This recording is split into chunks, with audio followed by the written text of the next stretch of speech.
This is everybody's day. This is everybody's day. Whosoever. I began to fast, and for 3 months I was fasting my breakfast.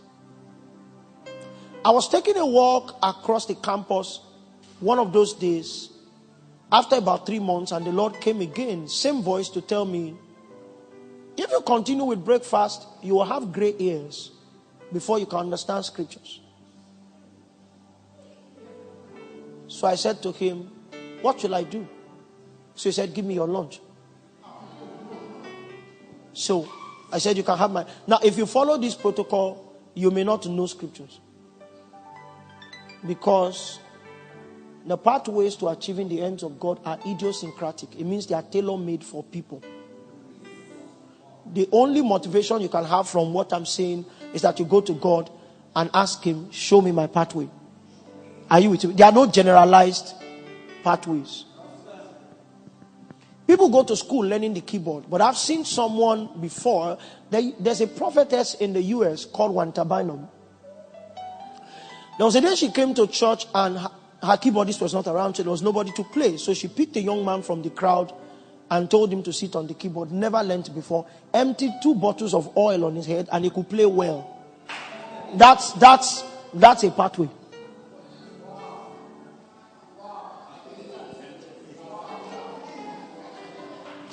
Even when it comes to wisdom, I was doing a teaching recently. Wisdom can be learned. If you company with a wise man, you can learn wisdom. Wisdom can also be imparted. Have wisdom, and the person has wisdom. Are you with me? So there are different routes, but you must find your own path. So I gave the Lord my lunch, and by my calculation, if in 3 months I transited from breakfast alone to breakfast at lunch, it was going to be for another 3 months, and I was going to exit. And anytime I open scriptures or begin to study, I would operate with a light that is stronger than the average person. But it didn't come after 3 months. And it didn't come after 3 years. And it didn't come after 10 years. And it didn't come after 12 years. So if I came to your house, no matter how sweet the delicacy was, because I was in pursuit of revelation, I needed to stay not eating. It could be Christmas Day, and on Christmas Day in our nation, people have special meals, right? And my mom would look at me and I would say, no. Not because the food was not desirable, but because I understand that if you begin a process with God, when you abort it, you start again. Yes, there are really no reentrances. So, we had a meeting after 15 years and 8 months. And I was sitting on the back row there. My spiritual father, the Apostle Arome, was on the front seat. And we were all pacing to pray. And all of a sudden, he looked at me and screamed, there's an open book on your head. So he leaned forward and peeped into the book and said, it's an open Bible. And the Lord said to me, from today, when you see a verse of scripture, you will know what I mean. So if somebody fasts for 10 days and says it doesn't work, it's a lie. You've not fasted long enough. As long as it's not working, you can't teach it. Are you with me? So there may be the burden to teach faith. But the burden to teach faith must first drive you into faith living. When you have gotten results from a life of faith, then you can teach faith. Why? Because in 1 John, don't go there. The attempt of John in 1 John chapter 1 was to bring his hearers into an existing fellowship. So what he did was to create what I call a cycle of witnessing. He said that which was from the beginning that our ears have heard. So it was first a story, and that our eyes have seen, that we have looked upon, and our eyes have, and our hands rather have handled. It was a story that became a vision, that became sustained vision, and then became an experience. It is that same thing that we bring to you, and the purpose is so that you may have the same fellowship with us. So if it is not currently your experience, you do not have the license to teach it, because you'll be bringing forth false witness. So it was of the things that Jesus both began to do and to teach.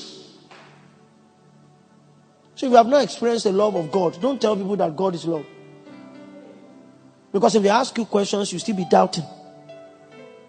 Don't teach about the power of God if you are not planted inside it. Is somebody with me? One of the things that distinguish a witness from the average person is that everything about the witness is true. Everything. Everything.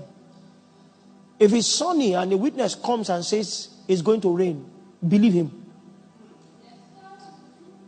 Everything about the witness is true. This was how the Acts of the Apostles began. Now I'm going to skip a few verses, so I'm just going to read on. Give me the second verse. Now, Jesus didn't do this perpetually. It was on the day that he was taken up. After that, he, through the Holy Ghost, had given commandments unto the apostles whom he had chosen. Remember that these labors were preparatory to the emergence of the disciples. Now, I need a softer sound, but something that flows. Good. I'm a lot handicapped teaching. I'm like my spiritual father. I just need sound to be able to glide. Now, when Jesus, you find out in scriptures that Jesus actually had 2 ascensions. There was a time when the disciples, through the witness of the women that went to anoint his body, found out that the tomb was empty. And there was a certain disciple, that's how he introduced himself, who was younger than Peter, was accompanied with Peter and a few of the women. On that Sunday morning, came to the grave and found that it was empty, and they returned to their company. But the Bible gives witness to a certain woman called Mary Magdalene, who stayed behind, and in her sorrow she beheld a certain man that she mistook for the gardener. And the Bible said that she approached unto the gardener, asking that the gardener would show her where her Lord was laid. And to recover recognition, what Jesus did was to call her Mary. And she screamed, "My master, Rabboni." Mary was so excited that she attempted to touch the Lord. And what did Jesus say? "Don't touch me until I have shown myself to the Father." Because every aspect of the sacrifice of the Christ needed to mirror Old Testament sacrifices. Anytime flesh touches the sacrifice, a man touches the sacrifice, before it is viewed by the high priest, the sacrifice becomes invalidated. So there was a first appearance that Jesus made before Galilee to show himself to the Father. Because when he returned into the company of the disciples, there was one of them that was not in the house in the first day he came, called Thomas, the twin. So that when Thomas was told that Jesus had resurrected, Jesus said to, "How long can you sit? Can you give me like an hour more to teach?" Okay. Okay. So, I know you're tired. Okay. So, Jesus said to Thomas, "Now I can be touched. So you can dip your hands into my side and put your hands into the holes in my hands." That experience is significant because there is no limit to that which the Christ can do to convince one, even if the others are already convinced. So that coming was for Thomas. In case you are still in doubt, in this season of witnesses, you may need to ask the Lord for a unique encounter. Everybody believes, but you must not go beyond what you have believed. You must be willing to be true to the Lord.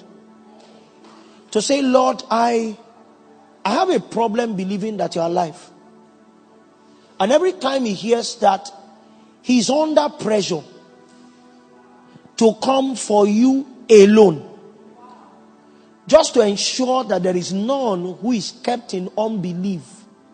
You know, in church, when a preacher is preaching, he says, do you all understand what we all say?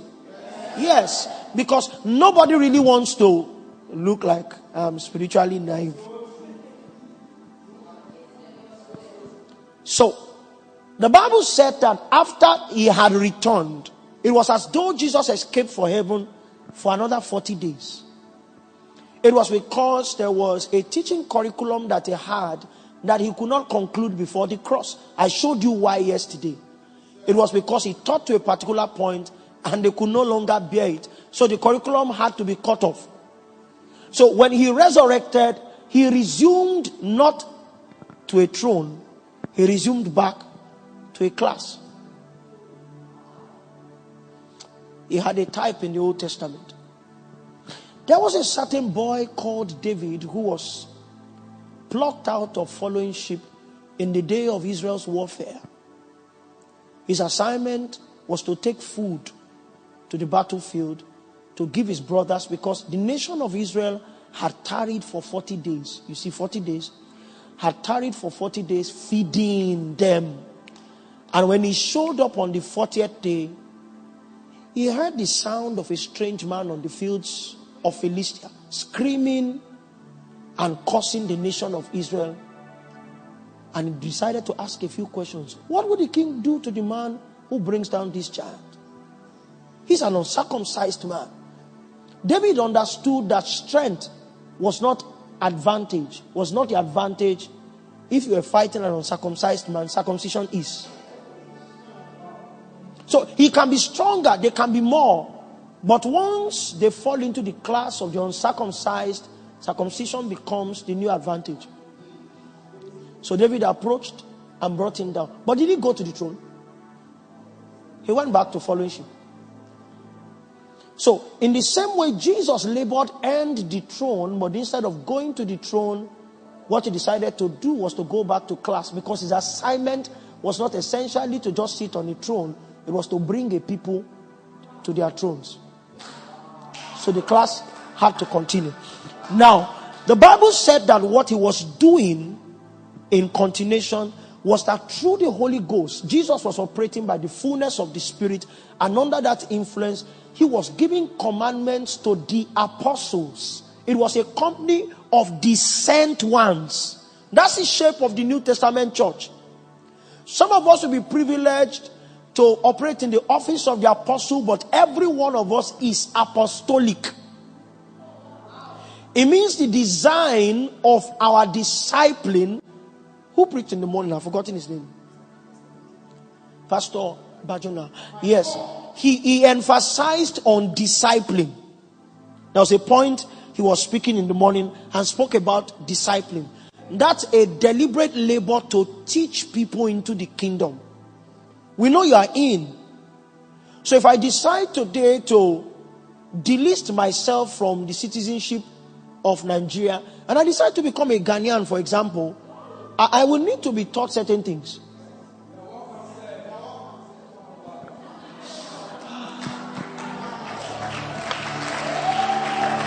Now, doctor, one of the big problems we have is that the average person who comes into the kingdom is gifted entrance, but is not schooled in the kingdom.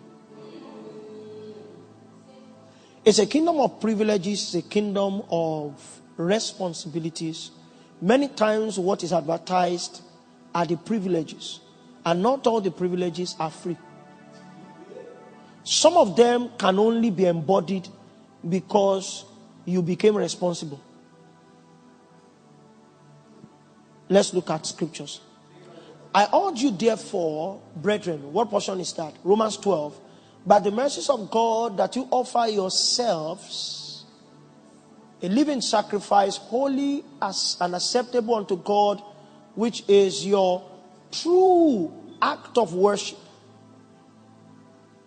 And be not conformed to the standards of this world. Some just leave it as be not conformed to the world, But be ye transformed by the renewal of your mind. That's a responsibility. And the reward is so that you may know what is God's good, acceptable, and perfect will for your lives. It means if somebody is seeking the perfect will of God for their lives, if he has not offered himself, and if he chooses to conform to the ways of the world, his request will not be granted. So when people come into the kingdom, there is the need to disciple men into the kingdom. This was what Jesus sustained in doing. He was by the Holy Ghost giving commandments to this apostolic company that he was going to send. So we began with witnesses, verse 1, that you needed to have a life of doing before you begin to teach, and that whatever you do and teach must begin in the Christ and end in the Christ. The third layer of requirement to be a witness is that you must be one that has received commandments through the Holy Ghost. You must have a track record in discipleship. Your teacher must be one who speaks by the Holy Ghost. That's what makes you a witness. Maybe when I come tomorrow, I will show you the principal witness in this season. You find out that the principal witness in this season is not a person. That the Holy Ghost is the real witness now. Yes. That's who he really is. And that the life of the believer is supposed to stem from the motions of the Holy Ghost. That's the design. So it's not difficult to be a witness. You just need to learn how to master his movements. So that if he goes out through this door, what makes you potent is not that you struggle to find something. It's that you walk out through this door. I was telling you an experience I had when I went to one of our campuses. Okay, so I walked in and I was to minister in that campus. Okay, let me share another one. My spiritual father was invited to minister in one of our campuses, a Federal University of Technology. And so from one of the nearby towns, a group of brothers, 7 of them, who had a sister who had been mad for a couple of years, decided to bring their sister to him. I'm not like my spiritual father, not in any way. So, and it was my first time ministering to that size of congregation, about 3,500. So when I got to the school, my first problem was he was still working that time. He had a foreign exam to write. And so when I got to the school, they didn't know me. So when I met with them, their first question was, oh, he sent you. I was first in the rain for 4 hours. Because he just told me they can't come to pick me. It's raining. So when they eventually came, they came with a bus, bundled me into it, and then we moved.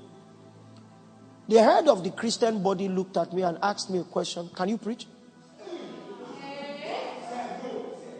I said, I can pray a little and I can sing. So what's your name? I told him my name. He said, we don't even know your name. Where do you minister from? And where I do ministry from is not a state capital. So it's more like you'll be a little bit obscure. So I sent him a WhatsApp message to say, they don't know me. They are not even going to allow me to preach. So he had to send a voice note. Sent a voice note on WhatsApp to be played in the meeting. Now, this was what Apostle said. This young man is my son, and whatever I can do, he can do.